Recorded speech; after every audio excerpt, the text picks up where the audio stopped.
이어서 간추린 소식입니다.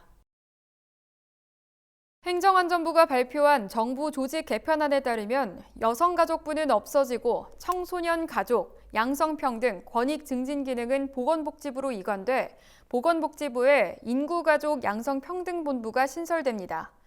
종합적 체계적 보훈 정책을 추진하고 국가보훈체계의 위상을 강화하기 위해 국가보훈처는 국가보훈부로 격상할 계획입니다.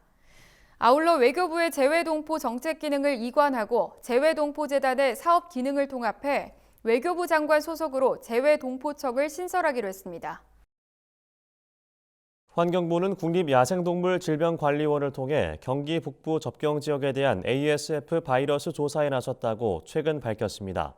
바이러스 조사 대상지는 임진강과 한탄강으로 합류되는 민통선 내 소하천이 있는 파주, 연천 등 접경지와 사육돼지 농장이 많이 분포한 김포, 포천 등 경기 북부 지역입니다.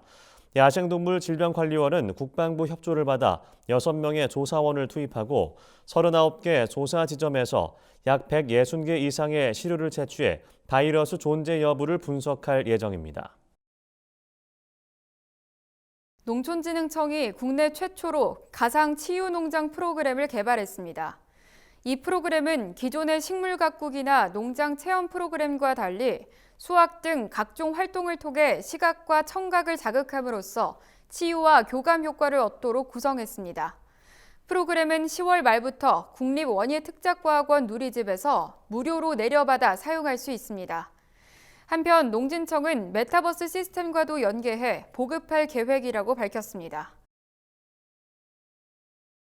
에이틸은 최근 가격이 불안정하거나 소비가 부진한 농축수산물 판매 활성화와 물가 안정을 위해 21일까지 민간 유통 플랫폼과 협업해 라이브 커머스를 추진합니다.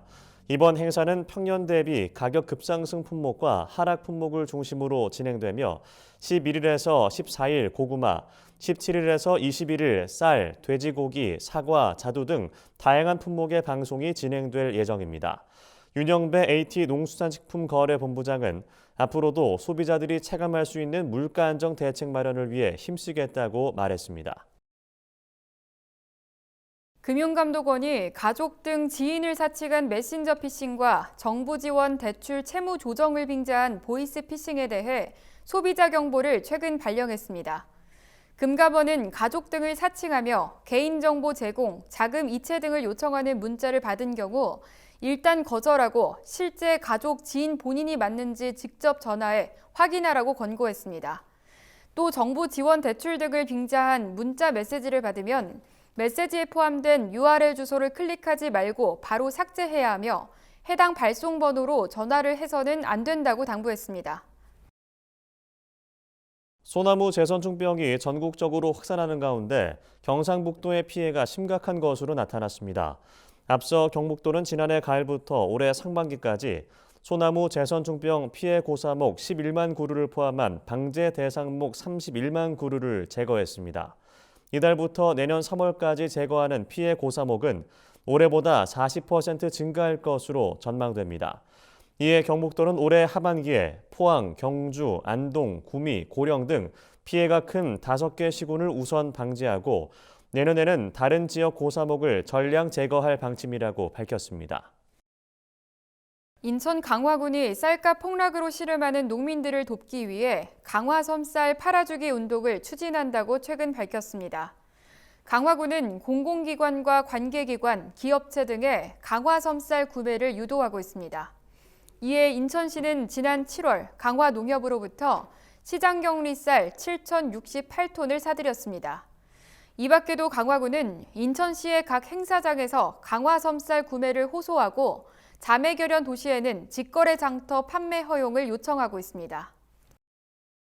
농림축산검역본부는 지난 3월부터 9월까지 총 13차례에 걸쳐 찾아가는 가금 질병 진단 교육을 실시했다고 최근 밝혔습니다. 올해 진단 교육에서는 그동안 시도 가축방역기관에서 진단하기 어려웠던 취약점을 사전 조사해 수요자 중심의 맞춤형 교육이 제공됐습니다. 또 대면 교육에서 검역본부 전문가가 직접 찾아가는 심화 교육으로 개편해 방역기관의 부담을 줄이고 교육 진행의 효율성을 대폭 넓혔습니다. 검역본부는 맞춤형 교육을 추진한 결과 최근 3년 평균 교육 이수자가 크게 증가했다고 설명했습니다.